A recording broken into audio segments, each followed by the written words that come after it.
This new political entity, identified as the DOGE or the DOGE, has been presented as this relatively benign or benevolent political entity.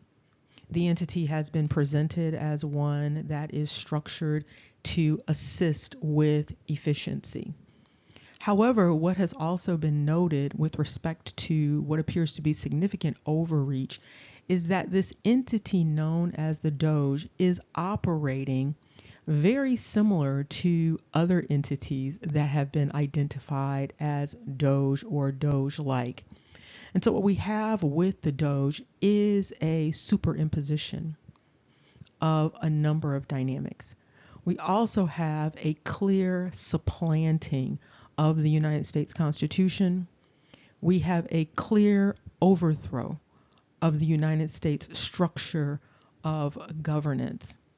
And so with respect to this entity known as the DOGE, which is presenting as this subordinate political entity, it is manifesting itself in a manner that suggests that it has what is known as supreme political, judicial, executive, and legislative power.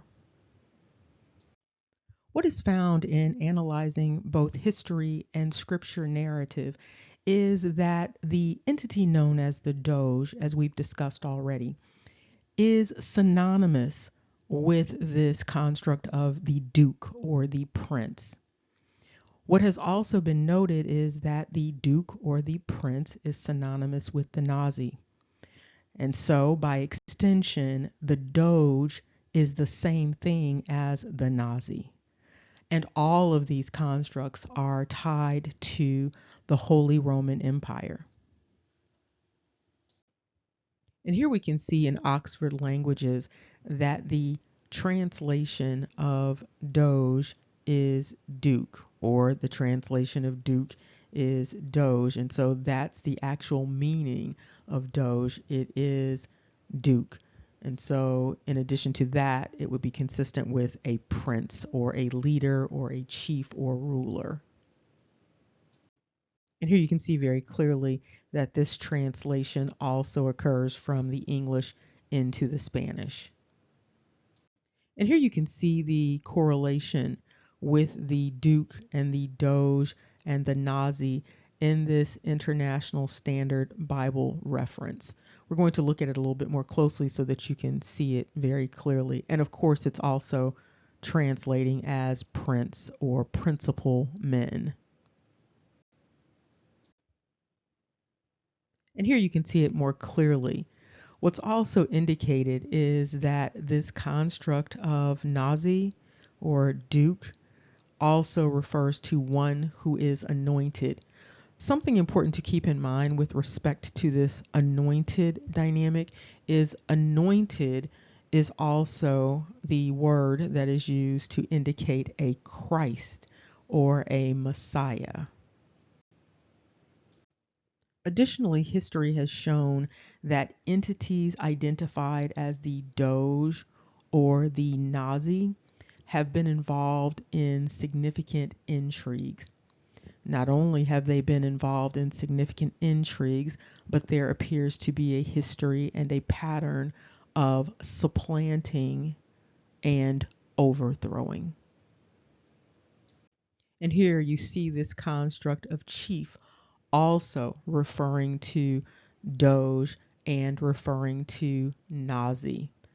And so not only is a chief a head of something, a chief is also understood as the Rosh, a Sar, a prince, a Reshith, which of course is related to Seth, and also simply the head, or again, the prince.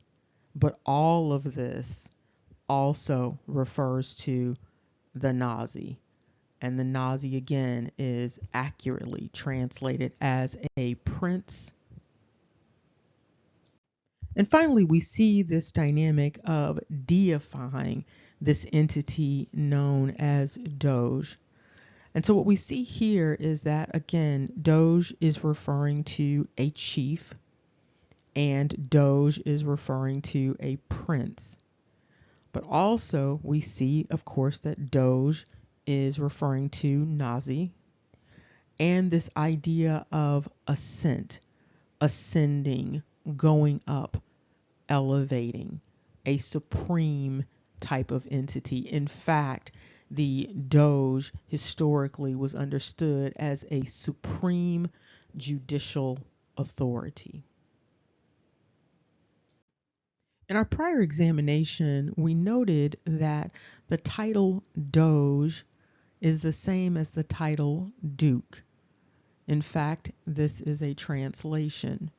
Not only do we have Doge being understood as Duke, we also have Doge being understood as Prince.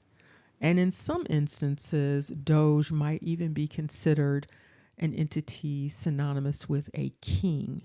What we have also noted, however, is that the construct Doge, consistent with the construct of Prince and Duke, is synonymous with Nazi.